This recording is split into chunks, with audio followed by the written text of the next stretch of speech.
इसको ऐसे ऊपर करके देखते रहिएगा, ठीक है आप। हाँ,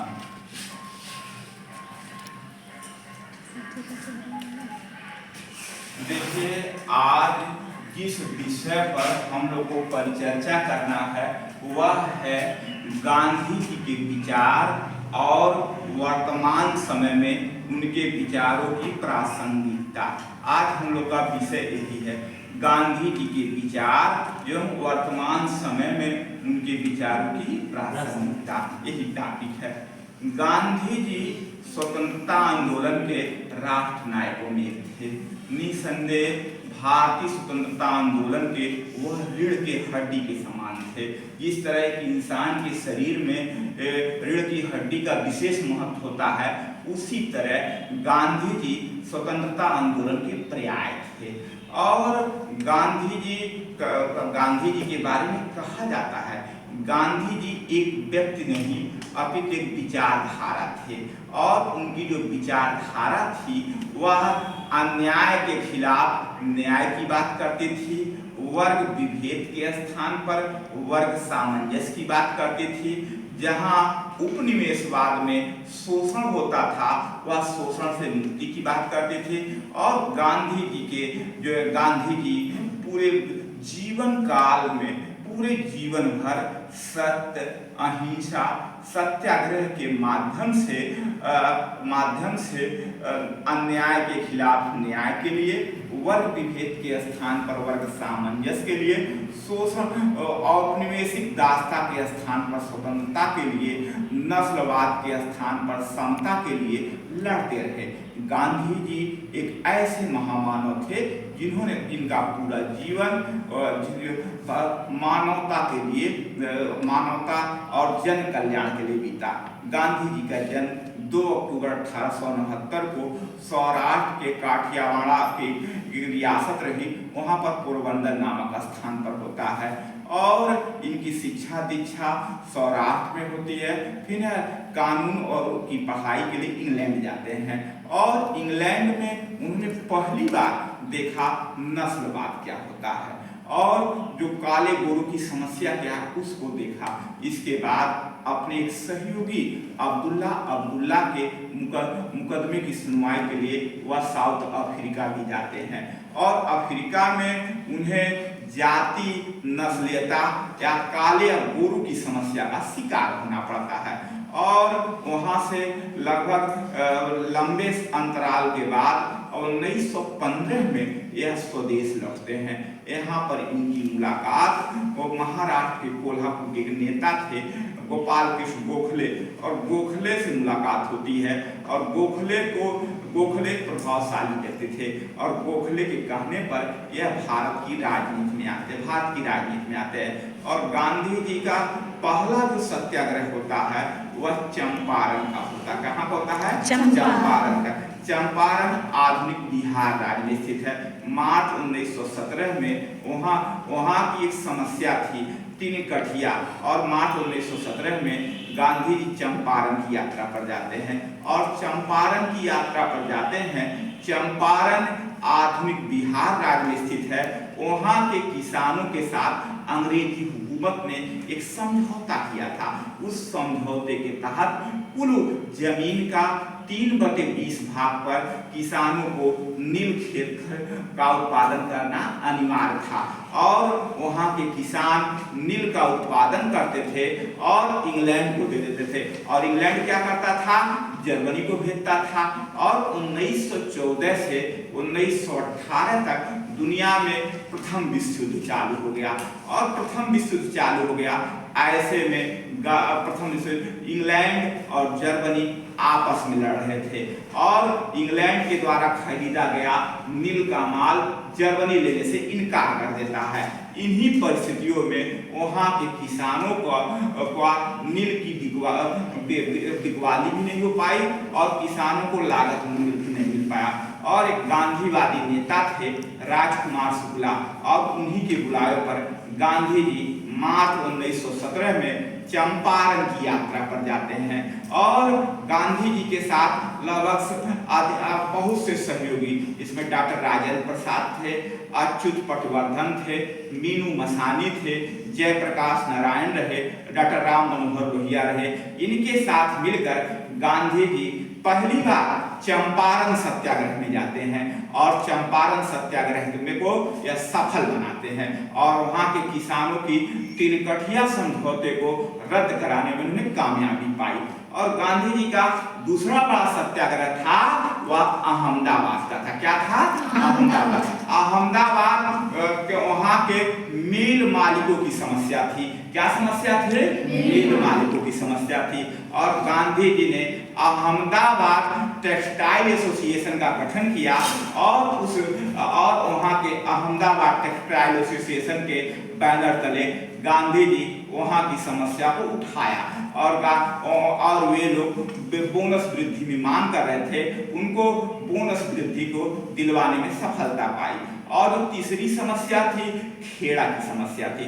खेड़ा वर्तमान गुजरात में स्थित है, वहां पर भूखमरी और अकाल की समस्या थी और अकाल पड़ी हुई थी।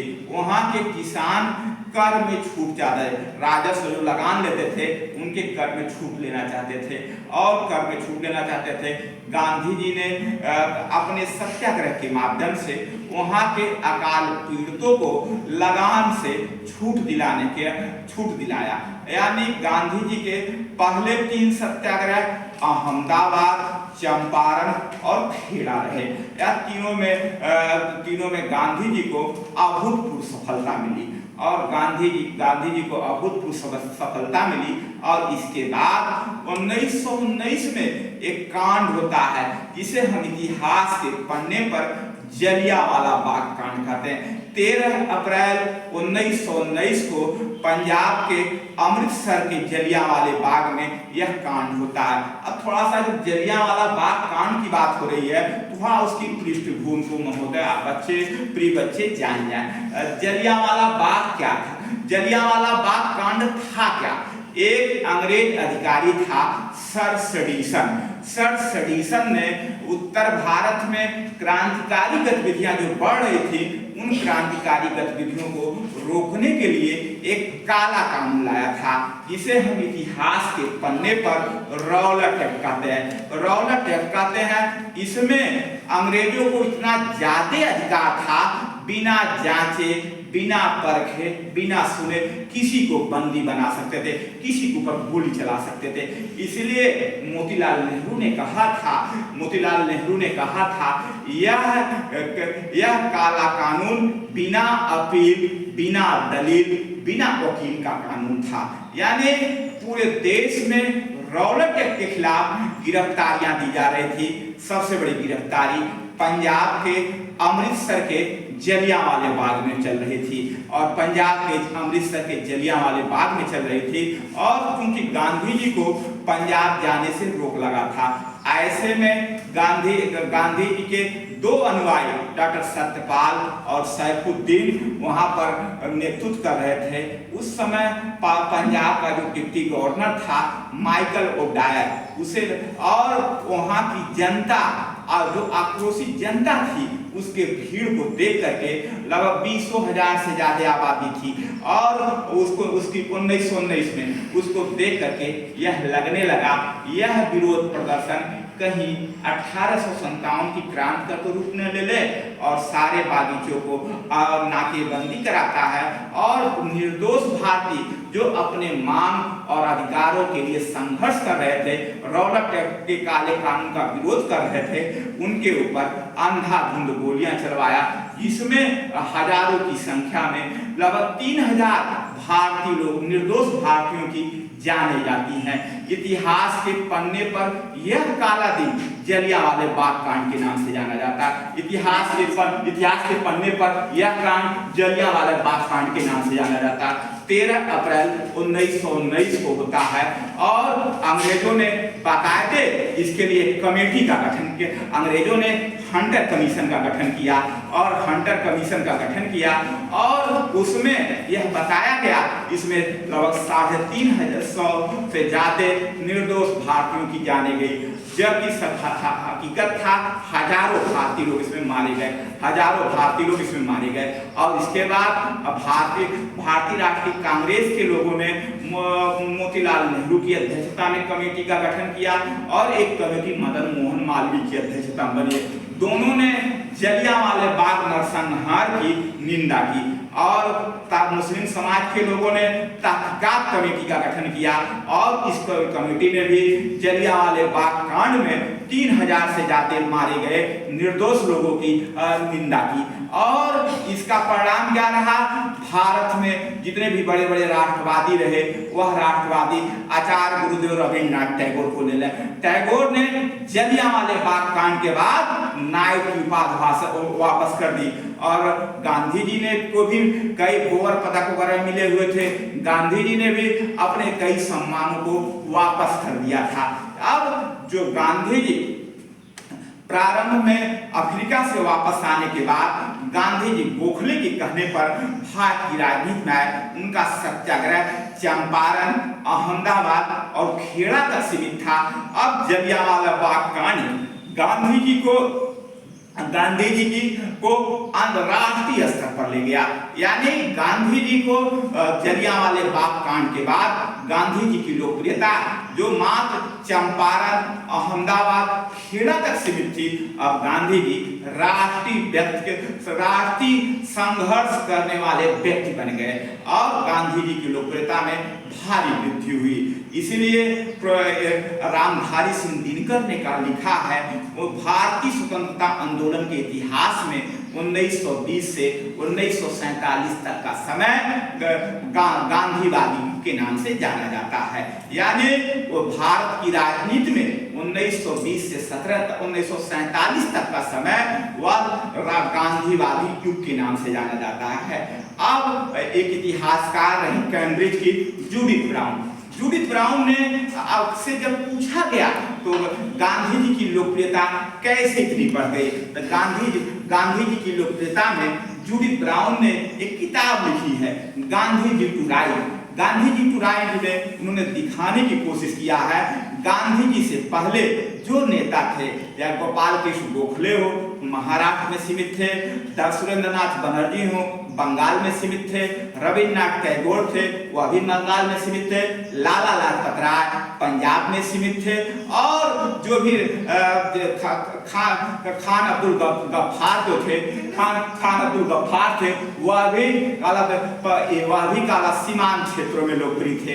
ऐसे में गांधी जी ने सभी समस्याओं को राष्ट्रीय स्तर पर उठाने का प्रयास किया, जिससे गांधी जी की लोकप्रियता में भारी वृद्धि हुई। 1920 से 1947 तक का समय स्वतंत्रता आंदोलन के इतिहास में गांधीवादी युग के नाम से जाना जाता है। यानी गांधीवाद क्या है, गांधीवाद का प्रभाव क्या था? रामधारी सिंह दिनकर के बारे में कहा जा, वह राष्ट्रकवि थे और दिनकर ने जो गांधी जी के बारे में लिखा है उसमें बताया 1920 से 1947 तक का समय भारत के इतिहास में गांधीवादी युग के नाम से जाना जाता है। अब प्रश्न उठता है गांधी जी के आंदोलन की धारा क्या थी? गांधी जी के 3 राष्ट्रीय आंदोलन रहे। पहला आंदोलन रहा असहयोग आंदोलन जो 1 अगस्त 1920 को आरंभ होता है और गांधी जी का दूसरा बड़ा आंदोलन जो था वह सविनय अवज्ञा आंदोलन था, 12 मार्च 1930 को आरंभ होता है और गांधी जी का आखिरी राष्ट्रव्यापी आंदोलन भारत छोड़ो आंदोलन था, वह भारत छोड़ो आंदोलन 1942 में आरंभ होता। अब हम गांधी जी के 3 प्रमुख आंदोलनों पर 2-2 चर्चा मिनट आप लोग के सामने प्रकाश डाला जा रहा है। पहला जो गांधी जी का राष्ट्रव्यापी सत्याग्रह था वह था असहयोग आंदोलन, या इसकी शुरुआत 1 अगस्त 1920 को होती है। और गांधी जी ने अकस्मात इस आंदोलन को आरंभ नहीं किया था, इसके पीछे कारण थे। वह कारण क्या था?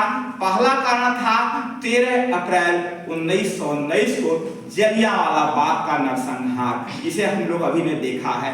और दूसरा कारण था 1919 के मॉन्टेगू चेम्सफोर्ड सुधार में, जो भारतीय होम रूल आंदोलन के माध्यम से स्वराज की प्राप्ति करना चाहते थे, उस स्वराज को मॉन्टेगू चेम्सफोर्ड सुधार में माना नहीं गया। और तीसरा कारण था बढ़ती महंगाई का मुद्दा था। चौथा कारण था अंग्रेजों का शोषण था, वो अंग्रेजों की दमनकारी नीतियां थी, ये मुद्दे थे। इसके साथ साथ एक अंतर्राष्ट्रीय मुद्दा था। वह मुद्दा था क्या?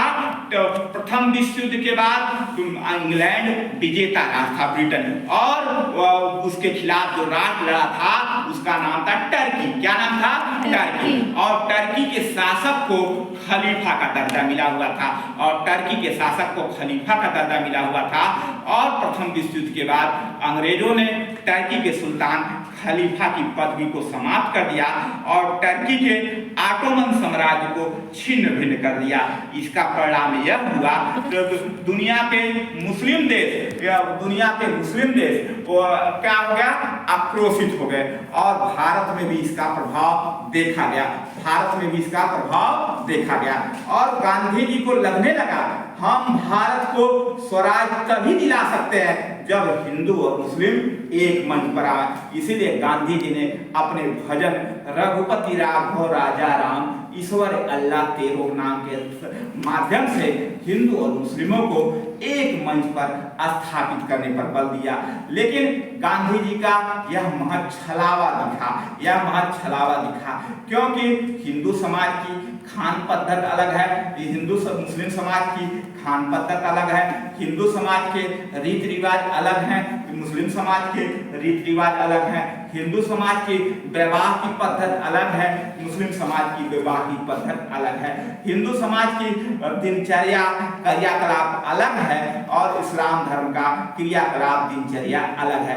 ऐसे में महज टर्की के सुल्तान खलीफा को राष्ट्रीय प्रश्न का मुद्दा बना करके गांधी जी हिंदू और मुस्लिम एकता में समन्वय नहीं कर पाए। इसके लिए भी गांधी जी को बड़ा दोष दिया जाता है। अक्सर यह प्रश्न उठता है, गांधी जी ने असहयोग आंदोलन 1 अगस्त 1920 को आरंभ किया था, वह मूलतः राजनीतिक आंदोलन था, अंग्रेजी औपनिवेशिक शोषण के खिलाफ था, जिसमें जलियांवाला बाग कांड, भारतीय को स्वराज का मुद्दा और अंग्रेजों के द्वारा किए गए अत्याचार और शोषण को उठाने की बात कही गई थी। और गांधी जी ने उस राष्ट्रीय मंच से टर्की के सुल्तान खलीफा का प्रश्न उठा करके एक गलत कार्य किया।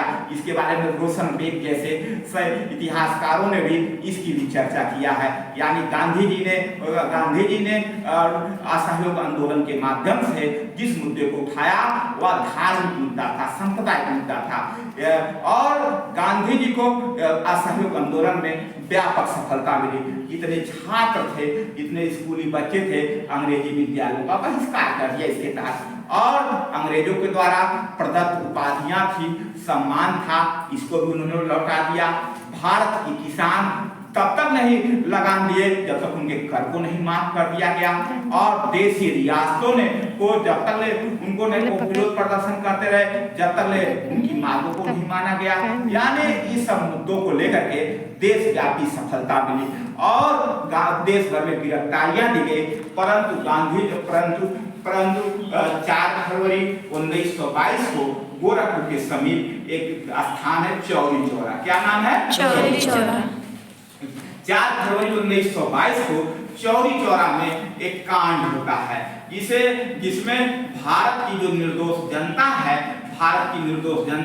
अंग्रेजी हुकूमत, बढ़ते महंगाई, जमींदारों के किसानों पर शोषण, शराबों की दुकानों से अवैध वसूली इत्यादि मुद्दे पर गांधी जी के आह्वान पर विरोध प्रदर्शन कर रही थी। और उस विरोध प्रदर्शन हो रहा था और उसी दौरान अंग्रेजों के उकसावे पर आकर वहाँ की पूरी जनता ने एक थाने में कार्यरत एक दरोगा और 19 पुलिसकर्मियों की जलाकर मौत के घाट उतार दिए। इतिहास के पन्ने पर चौरी चौरा कांड के नाम से जाना जाता है। चौरी चौरा का कांड गांधी जी ने इसकी कड़ी निंदा की। जिस समय कांड 4 फरवरी शाम 5 बजे होता है और 5 फरवरी को इसका विरोध प्रदर्शन होता है। इसके बाद गांधी जी थे बारडोली में और गोरखपुर से स्वतंत्रता सेनानी और पत्रकार आचार्य दशरथ प्रसाद द्विवेदी हुआ करते थे। वो पत्रिका निकालते थे, साप्ताहिक पत्रिका। इसका नाम था स्वदेश। क्या नाम था? स्वदेश। और स्वदेश पत्रिका के माध्यम से गांधी जी को इसकी जानकारी गांधी जी को इसकी जानकारी हुई और आनंद फानन में 12 फरवरी 1922 को कांग्रेस कार्य समिति की बारडोली में बैठक बुलाई और आनंद फानन में इस समझौते को उन्होंने इस जो राष्ट्रव्यापी आंदोलन जो चल रहा था इसको उन्होंने आनंद फानन में क्या कर दिया? रद्द कर दिया। यानी चौरी चौरा कांड के बाद गांधी जी ने राष्ट्रव्यापी सत्याग्रह को वापस ले लिया। यह इतिहास के पन्ने पर गांधी जी की भारी भूल और गांधी जी ने चौरी चौरा कांड को कायरता कहा ईश्वर इसे माफ नहीं करेगा। क्या दुर्भाग्य की बात है, क्या दुर्भाग्य की बात। जिस जलियांवाले बाग कांड में 3000 से ज्यादा निर्दोष भारतीयों की जाने गई और महज एक दरोगा और 19 पुलिसकर्मियों की मृत्यु में गांधी जी को कितना पिघला दिया गया। जिस जलियांवाले बाग कांड में 3500 लोग मरे, उस समय गांधी जी का हृदय नहीं पिघला और महज एक दरोगा और 19 पुलिसकर्मियों की मृत्यु के बाद गांधी जी ने राष्ट्रव्यापी सत्याग्रह को वापस ले लिया। और इसी पर सुभाष चंद्र बोस ने लिखा था, कन्याकुमारी के गांव में आग लग जाए, हिमालय को क्यों दंड। यह ऐसा प्रश्न था। नेहरू ने भी अपने संबोधन में कहा, गांधी जी ने उस समय राष्ट्रव्यापी सत्याग्रह को वापस कर दिया जब यह चरम पर था, जब ऊंचाई पर था। और इसका परिणाम क्या हुआ?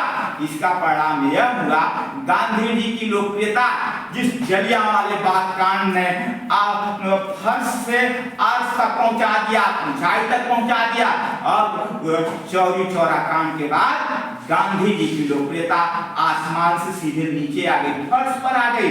यह गांधी जी के इतिहास की सबसे बड़ी भूल थी। यानी कह सकते हैं चौरी चौरा कांड ने गांधी जी की लोकप्रियता को धूमिल कर दिया। अब इससे भारत में निराशा का माहौल उत्पन्न हो गया। अब भारत में जो क्रांतिकारी गतिविधियां जो सुसुप्त अवस्था में थी वह धीरे धीरे आगे बढ़ने लगी। सरदार भगत सिंह, सुखदेव, राजगुरु, राम प्रसाद बिस्मिल, अशफाक उल्लाह खां, राजेंद्र लाहिड़ी, रोशन सिंह जैसे महान क्रांतिकारियों का भारत में उदय होता है। और भारत में महान क्रांतिकारियों का उदय होता है और बाकायदे 1924 में हिंदुस्तान सोशलिस्ट रिपब्लिक एसोसिएशन का गठन होता है। और सरदार भगत सिंह ने नौजवान सभा बनाई थी। कौन सी सभा बनाई थी? नौजवान सभा। सरदार भगत सिंह ने नौजवान सभा बनाई थी और नौजवान सभा के माध्यम से उन्होंने विरोध प्रदर्शन किया। पुनः 1928 में सरदार भगत सिंह ने नौजवान सभा का विलय हिंदुस्तान सोशलिस्ट रिपब्लिक एसोसिएशन में कर दिया। इसके बाद भारत में क्रांतिकारी गतिविधियां बढ़ी। 9 अगस्त के दिन काकोरी का कांड होता है। 9 अगस्त के दिन काकोरी का कांड होता है और काकोरी के कांड में ट्रेन की लूटपाट की जाती है। इसमें चंद्रशेखर आजाद, राम प्रसाद बिस्मिल, अशफाक उल्लाह खां, राजेंद्र लाहिड़ी, रोशन सिंह जैसे लोगों को फांसी की सजा। चंद्रशेखर आजाद किसी रूप से भाग निकलते हैं, लेकिन बाकियों को फांसी दी गई। जहाँ राम प्रसाद बिस्मिल को गोरखपुर के जिला जेल में फांसी दी जाती है, अशफाक उल्ला खां को शाहजहांपुर में फांसी दी जाती है, राजेंद्र लाहिड़ी को गोंडा में फांसी दी जाती है। इसके साथ साथ जो भी क्रांतिकारी थे वो उनको फांसी की सजा। चंद्रशेखर आजाद पर भाग निकलते और इससे पीड़ित होकर के, इससे दुखी होकर के इन्होंने सरदार भगत सिंह ने बाकायदे सैंडर्स जो समय था, जिन्होंने 1928 में साइमन कमीशन के आगमन के बाद जो विरोध प्रदर्शन हो रहा था और जिन्होंने लाला लाजपत राय के ऊपर लाठियां बरसाई थी, इन दोनों घटनाओं से लेकर के सरदार भगत सिंह की पीड़ा और हुई।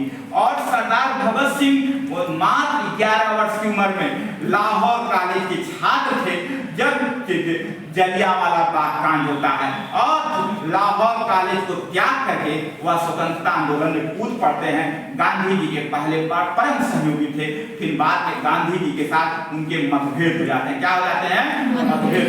गांधी जी के साथ मतभेद हो जाते हैं और बाकायदे इस मतभेद के बाद गांधी उन्होंने अलग रास्ता अपनाया और बाकायदे लाला लाजपत राय की मृत्यु और इसके साथ साथ काकोरी कांड के शहीदों के ऊपर जो अंग्रेजों ने अत्याचार किया था उसका बदला लेने के लिए जेपी सैंडर्स और असेंबली पर जेपी सैंडर्स की हत्या की और असेंबली पर बम फेंका। और 1930 में इन क्रांतिकारी सरदार भगत सिंह, सुखदेव और राजगुरु को फांसी की सजा दी गई और सुनाई गई। और 23 मार्च 1921 को जब सरदार भगत सिंह को फांसी दी गई, उस समय उम्र उनकी 23 साल थी। इतनी उम्र आप लोग की है, जितने लोग सारे लोग बैठे हैं, यानी सरदार भगत सिंह को कितनी उम्र में फांसी की सजा दी? 23 साल। कितने उम्र में फांसी की सजा दी? 23 साल। इतनी बड़ी विडंबना की बात है। सरदार भगत सिंह को 23 साल की उम्र में फांसी की सजा दी गई। अक्सर आदरणीय प्रधानमंत्री नरेंद्र मोदी महोदय कहीं भी जाते हैं तो कहते हैं गांधी जी ने सरदार भगत सिंह की फांसी को माफ कराने के लिए प्रयास नहीं किया। यह मंथन जरूर था। नरेंद्र मोदी साहब के जो जहां लेक्चर और व्याख्यान में एक प्रश्न था, जब हम इतिहास के पन्नों पर जाते हैं, उन्होंने बचाने को गांधी जी ने प्रयास किया था, लेकिन तरीका अलग था। गांधी जी और सरदार भगत सिंह में मूलभूत अंतर है। वह अंतर क्या है?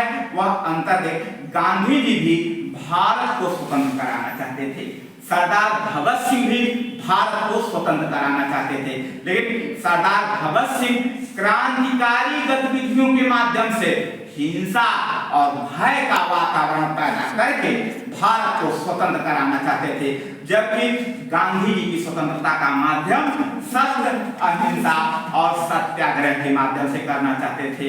और गांधी जी को लगने लगा, सरदार भगत सिंह को लगने लगा हम गांधीवादी तरीके से कुछ भी हासिल नहीं करें। इसलिए गांधी जी ने बाकायदे यंग इंडिया में लिखा है, सरदार भगत सिंह, मैं तुम्हारी बहादुरी का कायल हूं और तुमने भारत मां को स्वतंत्र कराने के लिए जो बीड़ा उठाया वह अपने आप में अद्वितीय है, लेकिन आपने जो तरीका अपनाया है हिंसा और भय और को दिखा करके वह गलत है। भारत मां कभी से बर्दाश्त नहीं करेगी, प्रकृति से कभी बर्दाश्त नहीं करेगी। इसलिए गांधी जी और सरदार भगत सिंह के बीच थोड़ा सा मतभेद था और अंततः जिस समय फांसी की सजा दी गई लाहौर में, ये बड़ा उस समय दिन बाद सरदार भगत सिंह को अंग्रेज माफ भी कर सकते थे, लेकिन सरदार उनको बस इतना ही लिखना था कि आप अंग्रेजों के खिलाफ कभी हथियार नहीं उठाए, अंग्रेज माफ भी कर देते। लेकिन सरदार भगत सिंह स्वाभिमानी व्यक्ति थे, वह भारत मां के झंडे को कभी झुकना नहीं चाहते थे और उनकी लोकप्रियता बहुत ज्यादा थी। और 23 मार्च 1930-31 को महज 23 वर्ष और गांधी जी उस समय भारत में दांडी यात्रा के माध्यम से सविनय अवज्ञा आंदोलन शुरुआत किए हुए थे और पूरे भारत में गांधीवादी आंदोलन का दूसरा चरण चल रहा था। 12 मार्च 1930 को सविनय अवज्ञा आंदोलन चल रहा था और गांधी जी ने राजनीतिक बंदियों का रिहा करने का मुद्दा उठाया। इसके साथ साथ नमक पर टैक्स मुक्त हटाने का मुद्दा उठाया, भारत में संवैधानिक गतिरोध का मुद्दा उठाया, इसके साथ साथ महिलाओं के धरना प्रदर्शन के मुद्दे उठाए और इसके साथ साथ बढ़ती महंगाई के साथ साथ अंग्रेजों ने लगान की वसूली में कटौती, सिविल सेवाओं के वेतन भत्ते वृद्धि में कटौती इत्यादि मुद्दों को उठाया और गांधी जी ने इन मुद्दों के सहारे भारत को एक स्वतंत्र आंदोलन में धार देना चाहते थे और अंग्रेजों ने भी बातचीत के माध्यम से इस आंदोलन को छोड़ा। अंग्रेजों ने गांधी जी और सरदार भगत सिंह और राष्ट्रवाद क्रांतिकारियों के बढ़ते विरोध प्रदर्शन के मद्देनजर अंग्रेजों ने राउंड टेबल कॉन्फ्रेंस बुलाया। क्या बुलाया था? राउंड टेबल गोलमेज सम्मेलन। क्या बुलाता है? गोलमेज सम्मेलन। और 3 गोलमेज सम्मेलन होते हैं। 1930 में होता है, 1931 में होता है, 1932 में होता है। अंग्रेजों ने राउंड टेबल कॉन्फ्रेंस बुलाया और इस राउंड टेबल कॉन्फ्रेंस के माध्यम से भारत में जारी संवैधानिक गतिरोध को दूर करने का प्रयास किया। गांधी जी पहले गोलमेज सम्मेलन 1930 में नहीं गए थे और गांधी जी दूसरे गोलमेज सम्मेलन 1931 में वह जाते हैं। कहाँ जाते हैं? इंग्लैंड जाते हैं। कहाँ जाते हैं? इंग्लैंड। और गांधी जी ने भारत में संवैधानिक संकट का मुद्दा उठाया। वहीं जिन्ना 14 सूत्री कार्यक्रम का मुद्दा उठाता है और अंबेडकर जिन्होंने दलितों और पिछड़ी जातियों के पृथक निर्वाचन का मुद्दा उठाया। यानी गांधी जी ने उस समय विरोध किया। गांधी जी ने क्यों विरोध किया? उन्होंने कहा दलित और पिछड़ी जातियां हिंदू समाज का हिस्सा है और उनको हम अलग से पृथक निर्वाचन देंगे, हिंदू समाज में दरार आएगी। और इसी के बाद गांधी जी आमरण अनशन पर बैठ गए और 9 अगस्त 1932 को पूना में मैकडोनाल्ड घोषणा के बाद दलित जातियों को आरक्षण के स्थान पर पृथक आरक्षण की व्यवस्था की, पृथक निर्वाचन स्थान के स्थान पर आरक्षण की व्यवस्था की और 1935 में इसे संवैधानिक स्वीकृति मिलती है और संवैधानिक स्वीकृति के बाद भारत में और 1935 में पिछड़ी जातियों के लिए पहली बार इसका प्रयोग किया गया, पिछड़ी जातियों के लिए आरक्षण की व्यवस्था के लिए। लेकिन वह लागू होता है 1989 में मंडल कमीशन के बाद, लागू होने के बाद। यानी गांधी जी ने जो सेकंड राउंड टेबल कॉन्फ्रेंस में इंग्लैंड गए हुए थे राजपूताना जहाज से और गांधी जी को वहां खाली हाथ वापस आना पड़ा क्योंकि इतने सांप्रदायिक मुद्दे थे, इतने मतभेद थे। और तीसरा भी गोलमेज सम्मेलन 1931-32 में हुआ, वह भी बिना किसी बातचीत, बिना किसी निर्णायक मोड़ पर गए समाप्त हो गया। गोलमेज सम्मेलन जिस उद्देश्य से बुलाया गया था वह विफल रहा और अंततः अंग्रेजों ने गांधी जी के साथ गांधी इन समझौते के माध्यम से अपने सविनय अवज्ञा आंदोलन को स्थगित कराया और गांधी जी को राजी भी कर लिया, जिसका परिणाम था दूसरी गोलमेज सम्मेलन में वह इंग्लैंड गए। अब प्रश्न उठता है गांधी इस गोलमेज सम्मेलन की विफलता के बाद अब भारत की दिशा और दशा क्या हो।